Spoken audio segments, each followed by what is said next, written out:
Today is February the 1st. Today, Job looked to his Redeemer.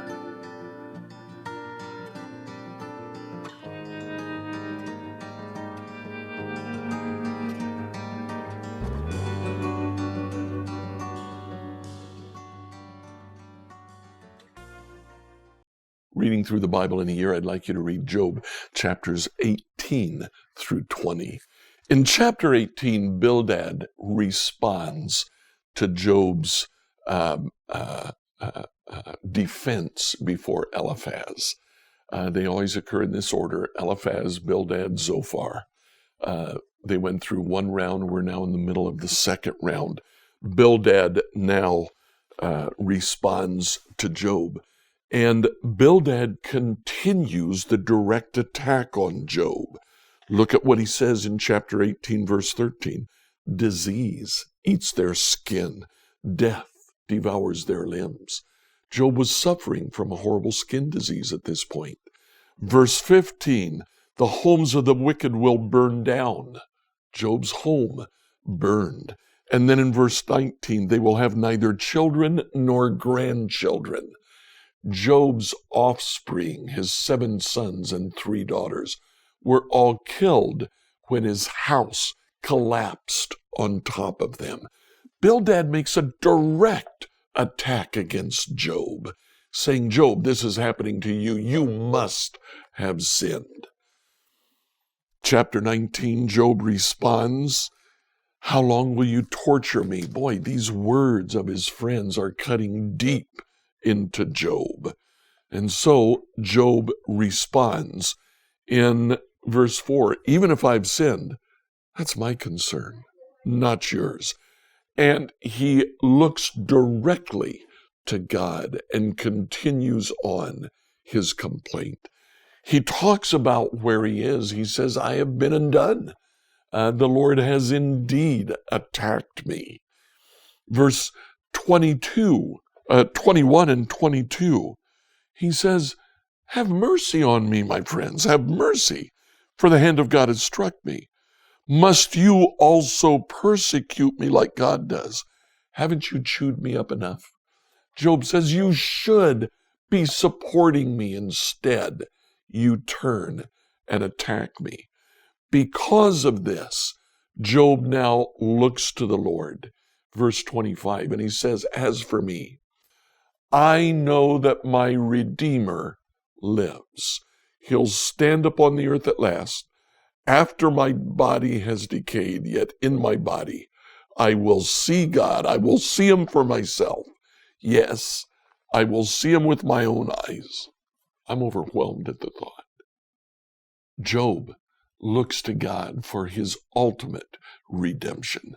Now, Zophar, the third of the friends, responds in chapter 21, and in chapter 20. And in chapter 20, he says in verse 5, the triumph of the wicked has been short-lived. Job, you lived in triumph. That time is done. Again, Zophar comes back, and he says, from verses 12 to 29, the riches that you had, you must have gained from the poor. And so, today, God punishes you. These are wonderful chapters with a look toward the Redeemer of the New Testament. Enjoy them as you read them. Job 18 through 20, New Living Translation. Job 18. Then Bildad the Shuhite replied, how long before you stop talking? Speak sense if you want us to answer. Do you think we are mere animals? Do you think we are stupid? You may tear out your hair in anger, but will that destroy the earth? Will it make the rocks tremble? Surely the light of the wicked will be snuffed out. The sparks of their fire will not glow. The light in their tents will grow dark. The lamp hanging above them will be quenched. The confident stride of the wicked will be shortened. Their own schemes will be their downfall. The wicked will walk into a net. They fall into a pit, the traps grab them by the heel, a snare holds them tight, a noose lies hidden on the ground, a rope is stretched across their path. Terrors surround the wicked and trouble them at every step. Hunger depletes their strength, and calamity awaits them to stumble. Disease eats their skin, death devours their limbs. They are torn from the security of their homes and are brought down to the king of terrors. The homes of the wicked will burn down. Burning sulfur rains on their house. Their roots will dry up, and their branches will wither. All memory of their existence will fade from the earth. No one will remember their names. They will be thrust from light into darkness, driven from the world. They will have neither children nor grandchildren, nor any survivor in the place where they live. People in the west are appalled by their fate. People in the east are horrified. They will say, "This is the home of a wicked person, the place of one who rejected God." Job 19. Then Job spoke again. "How long will you torture me? How long will you try to crush me with your words? You have already insulted me 10 times. You should be ashamed of treating me so badly. Even if I have sinned, that is my concern, not yours. You think you're better than I am, using my humiliation as evidence of my sin. But it is God who has wronged me, capturing me in his net. I cry out, 'Help!' but no one answers me. I protest, but there is no justice. God has blocked my way, so I cannot move. He has plunged my path into darkness. He has stripped me of my honor and removed the crown from my head. He has demolished me on every side, and I am finished. He has uprooted my hope like a fallen tree. His fury burns against me. He counts me as his enemy. His troops advance. They build up roads to attack me. They camp all around my tent. My relatives stay far away, and my friends have turned against me. My family is gone, and my close friends have forgotten me. My servants and maids consider me a stranger. I am like a foreigner to them. When I call my servant, he doesn't come. I have to plead with him. My breath is repulsive to my wife. I am rejected by my own family. Even young children despise me. When I stand to speak, they turn their backs on me. My closest friends detest me. Those I loved have turned against me. I have been reduced to skin and bones, and I have escaped death by the skin of my teeth. Have mercy on me, my friends, have mercy, for the hand of God has struck me. Must you also persecute me like God does? Haven't you chewed me up enough? Oh, that my words could be recorded. Oh, that they could be inscribed on a monument, carved with an iron chisel and filled with lead, engraved forever in the rock. But as for me, I know my Redeemer lives, and he will stand upon the earth at last. And after my body has decayed, yet in my body I will see God. I will see him for myself. Yes, I will see him with my own eyes, and I am overwhelmed at the thought. How dare you go on persecuting me, saying, 'It is his own fault'?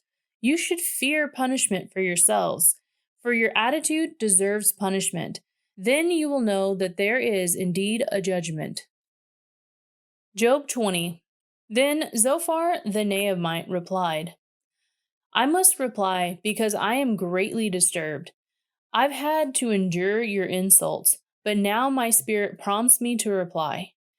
You don't realize that from the beginning of time, ever since people were first placed on the earth, don't you realize that from the beginning of time, ever since people were first placed on the earth, the triumph of the wicked has been short-lived and the joy of the godless have been only temporary.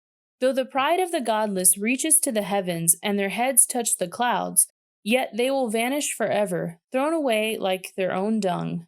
Those who know them will ask, where are they? They will fade like a dream not to be found. They will vanish like a vision into the night. Those who once saw them will see them no more.